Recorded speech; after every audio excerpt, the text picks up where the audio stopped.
taking you back to 1886 in the UK temperatures, and they ran them down July 22nd when it was supposedly hottest ever in the UK. They're like, wait, 1886 was warmer.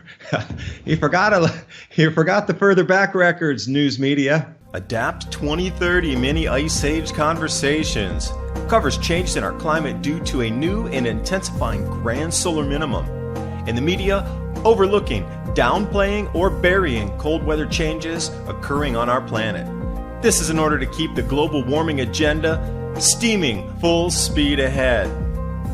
I do this podcast and radio program because we need to begin conversations on how to adapt our food growing strategies long before 2030 as agricultural zones shift, affecting global crop output, but very few mainstream media outlets are talking about the most important issue of our time, cold weather crop losses.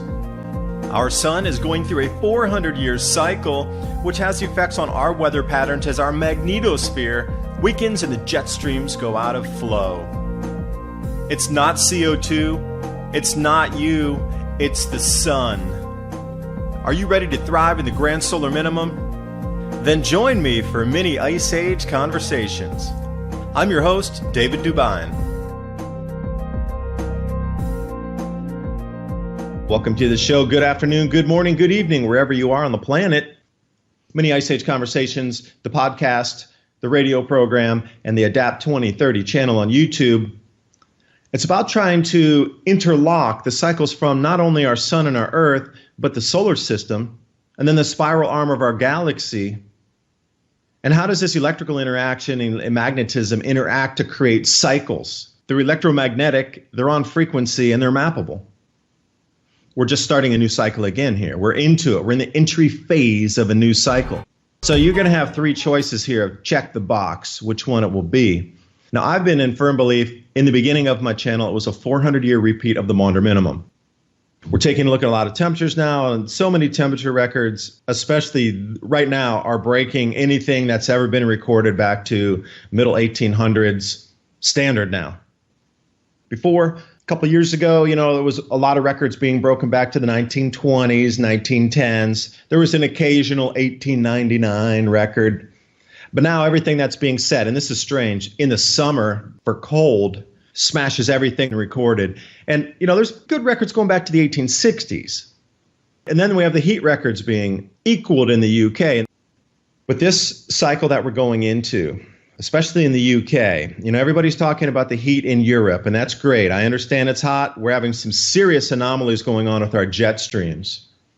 I talked about this in my book, Climate Revolution. And what was so interesting, the book's been out for a month. It took us 4 months to write it. It's called Climate Revolution. It's available on PayHip. Put in Climate Revolution, Grand Solar Minimum, or Climate Revolution, David Dubine, or Climate Revolution, Adapt 2030 on a search engine. You'll find it. It'll take you to PayHip.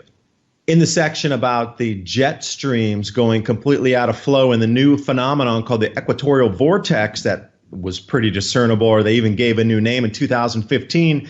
I talked about that in the book. I gave it 2 full pages on what to expect with this equatorial vortex. And what was so stunning to me is the equatorial vortex was focused over Spain and England in the images I used for the broken jet streams. And here we are, record heat, well, supposedly record heat in Spain, France, and the UK. But then climate realists on Twitter put out some amazing graphics, taking you back to 1886 in the UK temperatures, and they ran them down July 22nd when it was supposedly hottest ever in the UK. They're like, wait, 1886 was warmer. You forgot the further back records, news media. So they put out everywhere they said there was record heat. They found further back observations from Greenwich and the weather observations at that time. Hey, July 22nd, you said it was record hot. No, it's not. 1886 was warmer. And then they show the exact date with the exact heat temperature. And then somebody said, well, they were only using thermometers back then. They weren't as precise as using satellites and data sets today. So today's hotter, actually. Those thermometers didn't count then. Even though they were in a field, in a box, where they should be, away from streets, away from any kind of habitation. Yet the new monitoring stations are smack dab on a roof next to a street. but they still weren't as hot, or if they were like a tenth of a degree below or actually hitting the same record. It's incredible how the news media could miss such easily findable data from the Greenwich Observatory. But interestingly, the jet stream anomalies that we used at the 250 millibar area to pick out and peg those jet stream breaks was in the same place last year where it got hot. Now it's getting hot again in the exact same places. So what are the chances of using those images that it happened again this year? So I'm saying for sure that next year it's going to happen again. It seems to be becoming a trend where we're getting super hot, being pulled up from the equator, and that would include the dust from the Sahara and anything coming from the equatorial areas north. So think about all the stuff that's transiting through that air column there from the equator. And if you take it all the way to Norway, go straight down from Norway to the equator, and then see what kind of land masses are in the way or cover that area. It's going to be full of sand. All of that atmosphere is dragging the sand up there as well with the heat. And the heat's coming off the desert. So it's already hot anyway, and that heat is being pulled further north. Now, if we were to do the same exact thing over the Atlantic Ocean where there was no dust and it was over water, you would not get those same temperatures. Even though the air mass would be pulled from the equator, it would be pulled over water, those temperatures, up to, say, Greenland or even further north. And another thing I don't understand is how these wildfires in Siberia are getting so much traction in the media. It happens every year. It's a yearly event. It's a cycle. This thing's been going on from time immemorial. If you had grazing animals and you knew a huge area had been burnt, okay, the grass didn't reemerge this season, but you know it's the first place it's going to emerge next season because it had the most fertilizer in it. And you already mapped these areas out, like I'm taking my herds there first because they're going to be the most succulent grass for these animals to graze on. If the corporate media makes it out like it's some new thing that's just beginning right now, like it's never happened before, I don't get it. But at the same time, they're overlooking all the record cold up in Russia at the moment. So there seems to be a lot of info on the heat, but not really much on the cold. But I think the media should be given equal weight to both because they're so anomalous. The anomalies are going both directions here with the jet streams being so broken and mixed up. Mainstream media keeps focusing on the heat, and it really irks me a little bit because, yeah, that's anomalous too, I'll agree. But they need to pull over on the other side to show the full, complete picture of a huge problem that very few people want to talk about. If the jet streams are broken at this level and they're delivering moisture and cool to different areas, our crops are going to be affected because the record heat, record cold, record heat, record cold, record heat, record cold during a growing season, crops don't like that. Plants don't like that. They're in a grow zone or a habitation zone for a reason. It's a steady weather pattern with steady temperatures for a steady growing season. And here we come across the northern hemisphere right now with incredible events, both heat and cold. So you got the whole three parts of that, but the mainstream media focuses on just the heat. They're forgetting the crop losses. They're forgetting the cold anomalies. It's all a package. You can't have just one piece. My channel, Adapt 2030, great, focusing on the weather anomalies to explain why our crops are being lost. It doesn't matter if it gets hot or cold. You know, humans, we can adjust that. We can put another coat on. We can adjust the thermostat in our house. And you can put on snow tires, whatever. We're very good at living through a couple of degrees Celsius change. That's not the problem. The problem is crops can't. They don't. They never have. That's why when you look back at pollen count, you see the pollen of certain species decrease. And you see the pollen of other species increase in new zones. It's mappable. It's on a wave too. I highly encourage you to look at pollen count. It is an incredible way to see how plants moved grow zones. And they do. Blown into different ranges where they do. They reemerge in different spots on the planet. And it's a great way to look back in past and see cycles of heat and cold too. Because some plants thrive in wetter conditions, and you'll see an enormous amount of that type of species of plant pollen in the core samples, which means that it got way wetter. And they mapped it out. There's tens of thousands of locations across the planet where they have already dug out not ice cores, but lake core drilling sediments and these types of things. And they're down there and they can see the pollen count pretty cleanly. They know which species. They know how wet or how dry. They know the range if it went further north or got pushed further south because it was too cold for it to grow. And speaking of cycles, my new book with my co-author Bill Porter, Climate Revolution, a must-read for understanding our sun-driven climate. As we progress deeper into this new Eddy grand solar minimum, weather extremes leading to global food scarcity and higher food prices are here now. This book describes the expected changes, how to survive and thrive during future challenging times, and also practical preparations. The entire book is interactive with over 250 links, so you can click and go out to the scientific aspect of what we're talking about with the repeating cycles in this grand solar minimum. The science is explained so you understand the mechanisms. The solutions are there because we know we're going to face these exact same problems again that were faced in the Maunder minimum, the Sporer minimum, the Wolf minimum. Find designs for building greenhouses, grow guides, beamed soil techniques, as well as bioreactors to create your own growth hormones for the soil. Available now, the new Adapt 2030 Climate Revolution. The link's in the description box below. Plants walk. They move. Naturally. They're in the zone where they live right now because it's habitable for them. It's very much like us. We like to go to beaches for holidays. It's very pleasant for us to bask in the sunshine like a coconut tree. Coconut trees don't live in New York. But at one time they did, when the Arctic was much, much hotter. Arctic was like 9 degrees Celsius warmer? So think about that. It would have been coconut trees down in South Carolina all the way up to New York. Now it's palmetto trees in South Carolina down to Florida. There's been a slight shift. But through the fossil record, they see that even coconut trees existed in New York, what is now New York State. There were ferns, like tropical ferns in the Arctic. The shift has begun in earnest. So do we get a 400-year cycle? Possibly. I think that's too small. 2,000-year repeat for sure. Now, Mavstar is putting out a really good video this week. If you follow Mavstar, he is following the North Pole migration with his own independent network of magnetometers that he's given out to public individuals. If you want to join his network, hit him up, pay the money for the magnetometer, he'll send it to you. He's already pre-coded the software inside himself because he's looking for certain things that were not pre-programmed in the regular magnetometer that came with it. So he wrote his own code. Now, what he is saying in earnest in his new video is we're in the midst of a magnetic pole reversal, and the speed at which it has just jumped indicates within 4 to 7 years that we're going to reverse.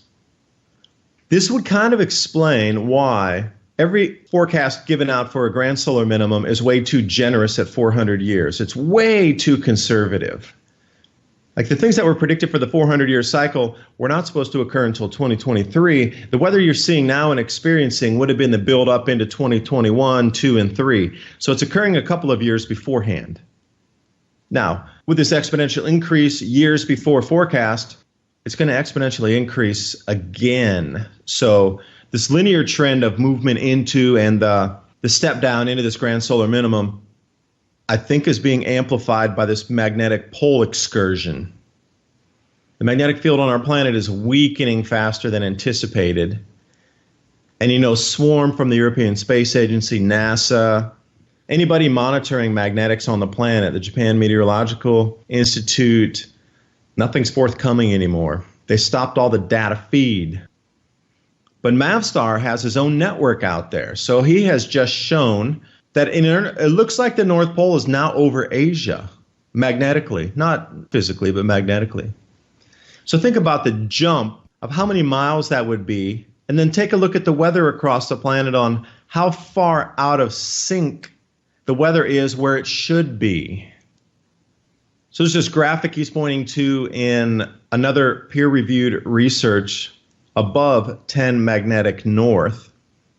And it traces back to 1900 all the way through present day, 2019, July 1st. But it's pretty steady from 1900 all the way to 2010. It's steady and has regular incline. But then from there, it looks like Michael Mann's hockey stick. Now, the fake Michael Mann hockey stick, which we're all familiar with, just move it over to the magnetic pole movement, and you get the exact same trajectory of something has just jumped the shark here. It has a steady trend, and then a whoosh, hockey stick right off the back there for the amount of magnetic movement. So where the pole was circa 1900, they're at around 1,700 miles of movement. But the first 800 miles was from 1900 to like 2010. So since 2010, it has moved over 800 miles. Now the projection is, he's like, it's going to jump another 100 miles this year. That's 2 degrees latitude. So think about that. Every year it moves 2 degrees latitude. 10 years, that's 20 degrees latitude. Do you understand 20 degrees latitude? That is the difference between freezing your butt off in Chicago or sitting on a beach with margaritas under coconut trees. That is the difference. 20 degrees latitude. And you look around the world and you go, wow, it's super cold like it should be in the Arctic. Whoa, it's super hot like it should be closer to the equator. I'm putting 2 and 2 together here that something much bigger is in play than just a grand solar minimum based on this alone. And speaking of South Carolina, I wanted to talk about the mysterious 10,000-year-old face sculpture found in a battlefield in North Carolina. So there were a few people out there looking for battlefield relics with metal detectors, as the entire southeast U.S. is strewn with that. Because there was an old Civil War highway in our backyard in Tennessee, and as kids, we'd go out there with metal detectors and we found stuff, belt buckles, nothing of real value, but it was just super fun to go out and look for that stuff. Found some, the buckle on a horse saddle, little buckles and little pieces of metal that we would find as kids. Super fun. It was a huge treasure for us. We might have found like King Tut's tomb, as a kid. But anyway, sculpture found in North Carolina, battlefield, it baffles the experts here. They don't know where it came from. Somebody was plowing a field, and it was an old battlefield, as a matter of fact, turned into farm fields now. I guess it wasn't historical enough to be saved, so it reverted over to farm fields. Because even though there's Civil War highways going through places, now they're just neighborhoods. So, the back of our house bordered onto a huge farm, but it was an old Civil War highway. And now returning back, we sold the house a long time ago. But that area is all now developed. It's all homes in a suburb, cul-de-sac and everything back there. So that Civil War highway, unless you knew it was there, you wouldn't know it was there. It's all been covered up. It's not protected area or anything. It looks like it's the exact same thing. It was a battlefield at one time. Now it's a farm field. Anyway, they're plowing this year. And what pops up? A 22-inch by 15.5-inch sculpture. Oh, it's 10,000 years old. Archaeologists are baffled. They say, it had to be Native Americans that sculpted it. I'm sorry, it was 12,000 years old. That's right at the era of the Younger Dryas period. And if you're familiar with the Younger Dryas, that's pretty much what ended our previous civilization in earnest. Whatever was left over after the emergence out of the Ice Age, there had to have been a lot of survivors from that Ice Age. There had to have been full-on culture going on, full-on civilization. Because, like anything, we would have adapted, right? Do you think that the onset of the Ice Age, say 100,000 or 108,000 years ago, that people just sat around for 95,000 years with our own cognitive abilities that we have today, with the same cranial structure, the same neural networks in our brains? Do you think we just sat there as a species for 95,000 years living in a cave with fire? Really? Do you believe that? I personally don't. Look how we evolved so far, I'm not going to say physically, but mentally, in the terms of technology and what we've done in the last 3,000 years alone. What happened to the other 95,000 years? You think we just sat there in a cave? Nope. I guarantee we found solutions and we adapted to the conditions of Ice Age conditions. Guaranteed we did that. But whatever happened, the Younger Dryas was such a massive blow to civilization. Temperatures dropped 12 degrees Celsius in like less than 3 years. Pretty much pegged now to a mini nova from our sun that hit the ice sheet. Now, Randall Carlson and those guys go in and say it was a comet. But there's a whole other train of thought over here parallel with that, saying it was a mini nova from the sun. Because a comet alone maybe could not melt the ice sheet at such a volume to create the Badlands out in the western part of the United States, to drop the global temperatures 12 degrees Celsius globally, and to onset a cloud layer that pervaded this planet for almost a century after that. People did survive. But that was where things changed too fast for real survival to take on. I mean, they were living like primitive style because everything else was wiped away.